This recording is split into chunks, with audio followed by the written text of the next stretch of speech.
It's got more power than the engine out of a Tiger. Now that's peak power. It depends where you're making your power, I suppose, but you know, there seems to be a broad spread of it on this thing, probably because of the variable valve timing. And of course I'm not losing 10 or 15 horsepower on a shaft drive. I'm getting it all at the back wheel. This bike is a little bit more playful than the Tiger. When you can sit and ride this thing all day, this is so much fun. This is so much fun on these roads.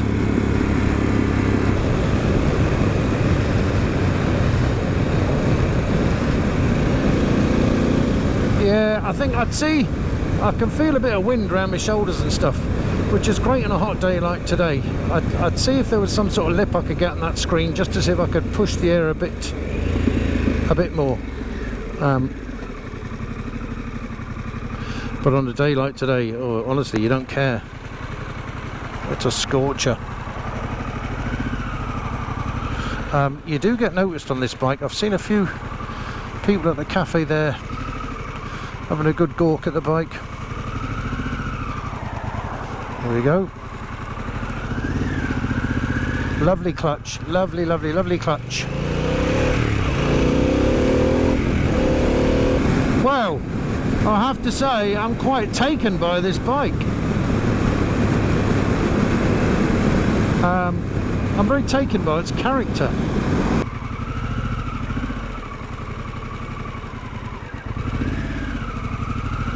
It's easy to balance, low speed.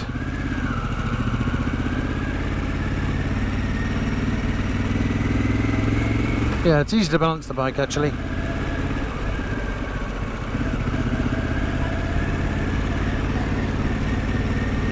There's a little kind of bit of a transmission jerk. It's not super smooth at low revs. I think that's the engine and the firing order, and the fact, you know, I'm in a low gear. It's not terrible, mind, you know, you'd live with it. I should try the cruise actually. Mind you, it doesn't come out well on camera. Oh, there we are, the cruise control's working. Oh great, that's really demoed that well. Like, did you expect it not to work then? Oh, I've changed my units to bloody Imperial and I'm on miles per hour. I thought the bike was revving too much for the speed I was going. Right, yeah. 3.5 is a lazy kind of 100 kilometers an hour.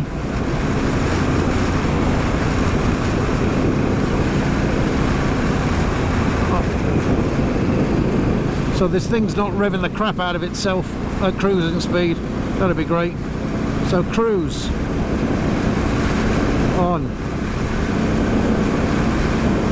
set. Oh yeah, look, it's dead easy. It's like every other cruise control. Cruise on and off, set and reset. Yeah, grand.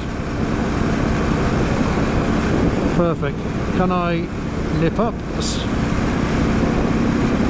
Yeah, I can knock it up and knock it back a bit. Now that switch isn't very tactile. It's very stiff to move. You hardly know you've moved it, to be honest. And I don't know where.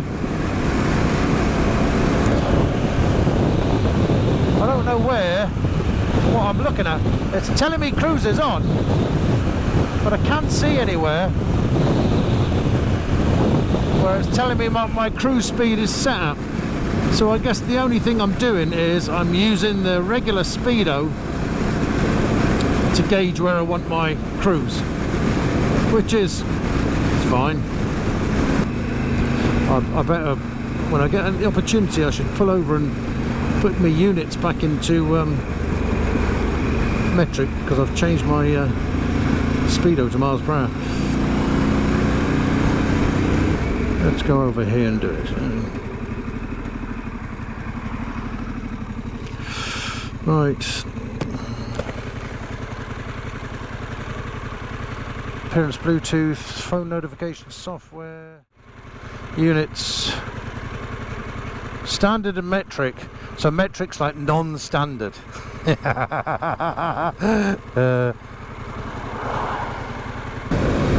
Now underneath the seat there's two connectors for, it says Harley heated clothing, but the adapters on the end look dead like the case connectors. So I wonder whether my heated gear will work with this, or whether it's specific to Harley. But that's a nice touch. That's a very nice touch. Yeah, there's less going on. There's less going on around the front of this bike. Like all the big plastics around here on the Triumph and Ducatis and BMWs, it's kind of gone. It's quite minimalist at the front here. You've got this simple screen, these two plastic flaps, and that's about it.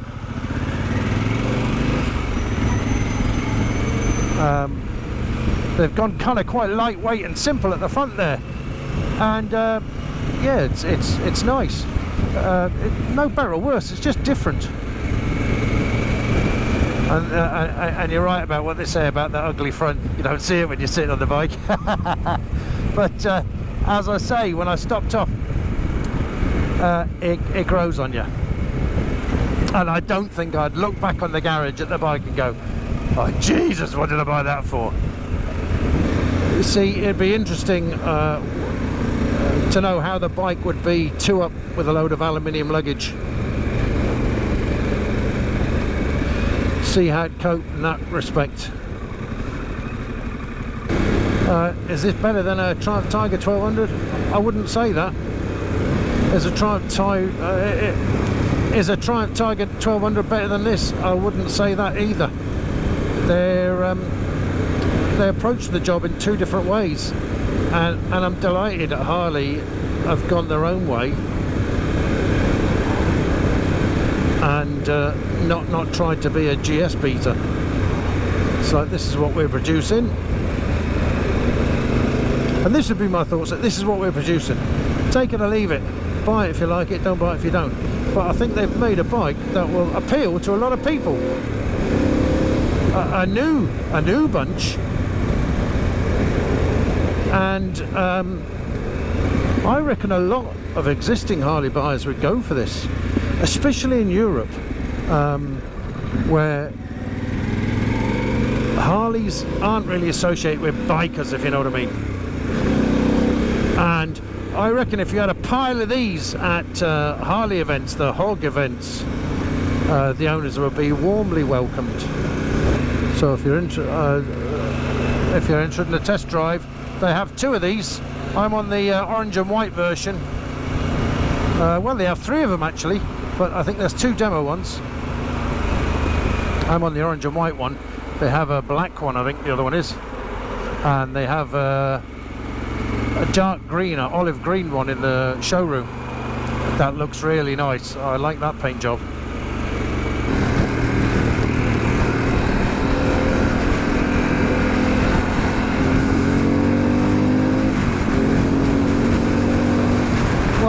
This is very comfortable. I have the screen in the highest position, and I'm doing about 70 miles an hour, 120 kilometers an hour, and this ain't bad at all. I'd normally wear earplugs. I'll be quite happy with that screen and just the earplugs, I'll be honest with you. That's very nice. Oh no, I've missed my turn off for the dealer. I'm going to have to drive some more. Yeah, look, it's only a short breeze on the motorway. Yeah, as expected. You know, there's going to be no problem on that at all. That screen, for the small thing it is, I don't think will be too bad on a motorway. Oh, the flipping sound of that.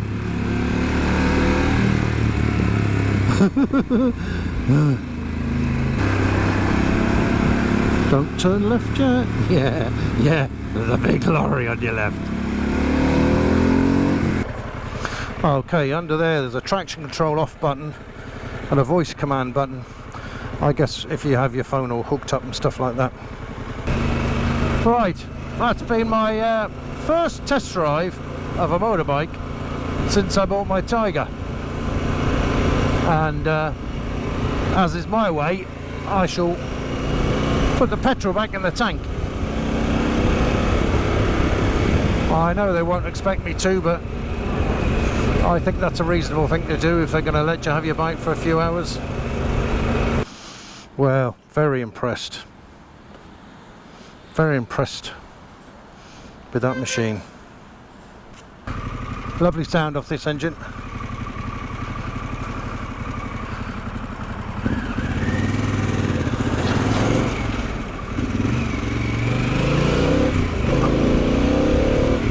There's my old Triumph. I can see him looking at me going, "You fucking swapped me in, you bastard." I remember the look on the Africa Twins face when I traded him for the Tiger. "You bastard." There's the other one they have there, the grey one. It looks well. Parking next to my Tiger, eh? I wonder, does a dealer breathe a sigh of relief every time a demo bike comes back in one piece? What a lovely set of wheels. You can see that seat height there compared to my bike, actually. Quite a difference.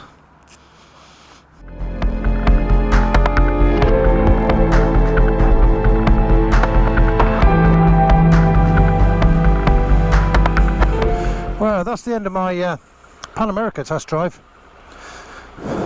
Oh, okay. Actually, the difference is very apparent just wheeling back the Tiger there. I really enjoyed that. So, at the end of all that and that test drive, it was a great test drive. The bike is absolutely bloody brilliant. Would I buy it though? The answer has to be no. Close, but no cigar. There's two criticisms I'd level at this bike. The first one for me, and you probably guessed it because I mentioned it several times in the video, there's no quick shifter. Look, that's great if you're in Australia, North America, Canada, wherever, big country, not changing gear for hours on end. But when you're in Europe and you're going around small towns and cities or country roads and stuff like that, constantly using your clutch up and down gets to be a pain in the ass. And a quick shifter in that context is great. Since I've had a bike with a quick shifter, I promised myself I wouldn't have another bike without one. Now, the only thing I'll say about that is I can't believe it'll be too long before Harley will add quick shifter technology to this bike. Because it's nothing amazing, you know, I'm sure they'll come up with it eventually. Then I'd consider the bike again. But there's one other issue, and it's a big one for me. It's the load capacity of this bike. For its class, it's fairly low. The Special only has a load capacity of 201 kilos. That's well below average in this class. It really is. If you're a solo rider, you can ignore it. It's never going to be an issue for you. But if you like to take a pillion and a load of gear, you're going to exceed that load real quick, unless you're a couple of real lightweights and you take two pairs of jocks and a pair of socks along on your journey. I mean, just take this for an example. You've got a 201 kilo load capacity on the Special, and this is assuming you've got cast wheels. Let's say you weigh 90 kilos. That's the weight of the average American male, apparently. I'm sure the European male isn't far behind that. Your biking your clothing, helmet and boots weigh another 10 kilos. Aluminium luggage racks, railings, everything's top box, side panniers, according to the Motec website, that's 38 kilos. Tent, clothes, camping gear, 25 kilos. I'm just guessing at that one. Any of the bike gear, tank bags, for instance, a decent sized tank bag is a couple of kilos. So you got 36 kilos left for your pillion and all their clothing, their bike clothing, helmet and everything. So you need to be dating a 20 kilo size 4 supermodel or whatever sizes supermodels are for them to fit on this bike as a pillion. As I say, this is, if you're a solo rider, it doesn't make a toss. You've got all the capacity you want in the world. But if you are looking at this bike as a 2-up tourer that you wanted to load to the gunnels, it's probably not the bike for you. And it's in that respect, it's not the bike for me, because I still take a pillion quite often on this bike. I like to load up the bags, fill it full of load of junk and whatnot like that, and I would exceed that load capacity and go far beyond it on my Tiger. This bike just wouldn't be able to cope with that. It's too much. So that would be probably the big thing that would stop me buying this bike, apart from a quick shifter. Now, I'm not saying this isn't a bike that can do two-up touring. You know, if you know you're two 70-kilo riders, I think what I'd do is, a 70-kilo rider and a 70-kilo pillion, you definitely scope the alloy wheels in favour of the spoke wheels, which will be a lot heavier, and maybe go for the plastic luggage here, or the soft luggage there. You're going to save another 20-25 kilos there. So there's big savings to be made by sticking with the cast wheels and going for the plastic luggage or soft luggage. So I'm not ruling it out as a two-up tourer. I'm just ruling it out as a two-up tourer for large people like me. Now, there's going to come a time where I don't do two-up stuff, and that's probably only a couple of years away, to be honest. And I definitely put my money down and a deposit on a Pan America when that time comes.